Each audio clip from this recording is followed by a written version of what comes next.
Historical Artifact Number 1, Hogg Labs Color FLEX 5.0.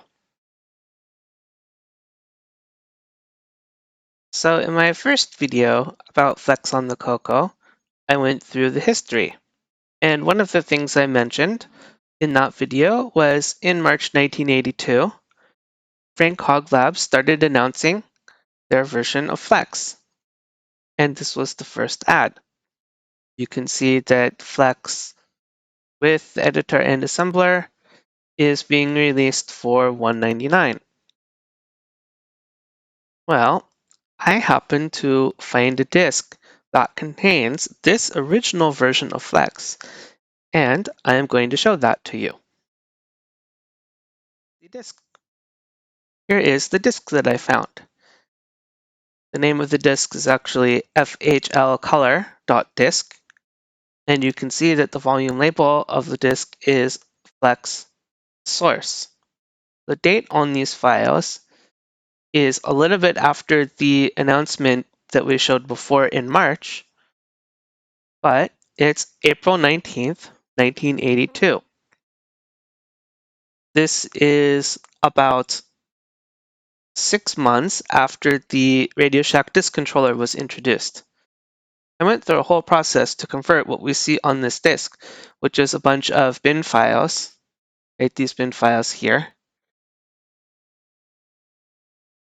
And I figured out that there's enough here. We have the actual flex.sysboot file. We have a bunch of commands like setup, new disk, bootloader, link, single disk copy. There's just about enough here that we can actually use it to create a boot disk. So I went ahead and did that.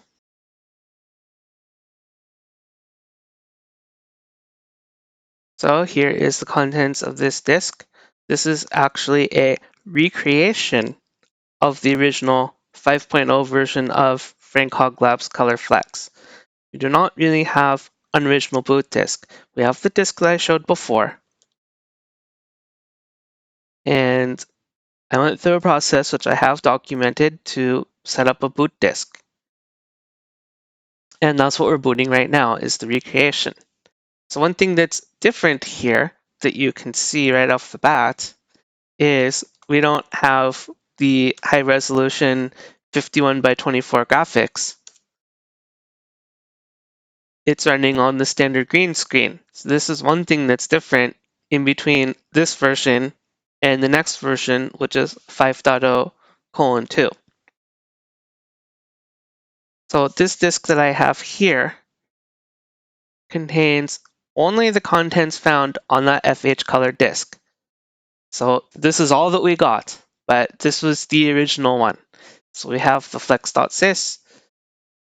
We have a new disk, which you use to format a new floppy disk. We have the bootloader program, which is the program that makes it bootable. We have the link command, which is used to tell the bootloader, hey, here's the flex.sys. Then we have basic command, which switches to extended color basic. And the few basic programs, cat copy and single disk copy. That's pretty much it. I think that this is the original version, the very first one from March or April 1982. Am I going to recommend that anybody actually try to use this? No. Because there are probably bugs. We don't know what all the bugs are. There's a reason why software has multiple versions. Before we go on to the next thing, there is one other thing that I want to show. I have another disk here, which if we take a look at this one, this disk has a little bit more on it. It has the same contents of the previous disk, but it has a bunch of other commands like IO, date, jump, exec. These are basic Flex commands. When I finally release this package, I'll provide instructions on what the difference in between these two disks are. I believe that this recreation is fairly likely what you would have gotten if you had ordered the original version of Frank Hogg Labs Color FLEX 5.0. Very close to it.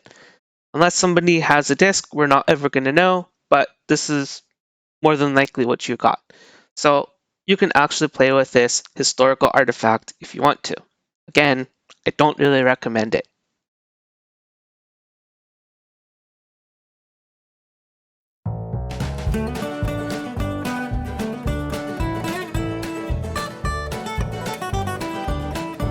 Historical artifact number 2, Spectral Associates FLEX Plus.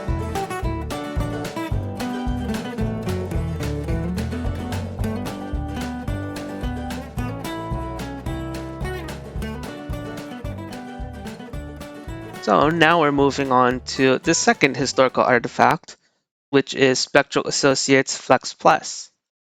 So if you recall from my previous video, I also showed Rainbow magazine from August 1982.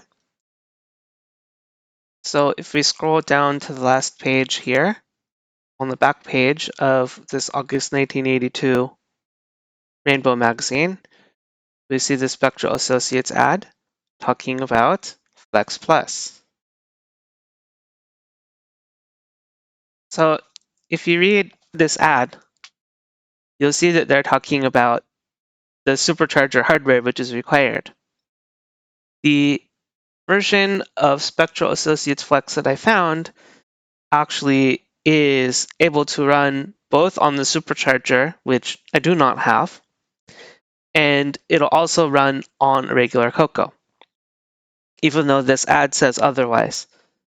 I think if I dug around, I could probably find another ad which would basically say that you can run it on a regular CoCo, but I did not find that.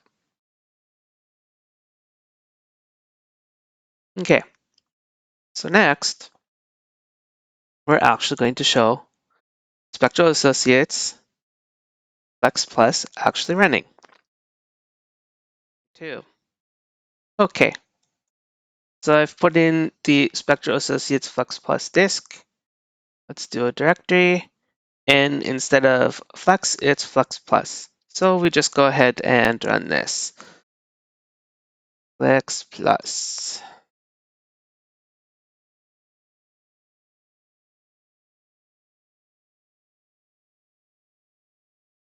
So here we are. Spectral Associates FLEX Plus. This happens to be version 2.0, which is a little bit later from 1983. Note that it says standard version. Standard version, it means that this is running on a regular CoCo. It would say supercharger version if it was that particular version. So again, we have the green screen,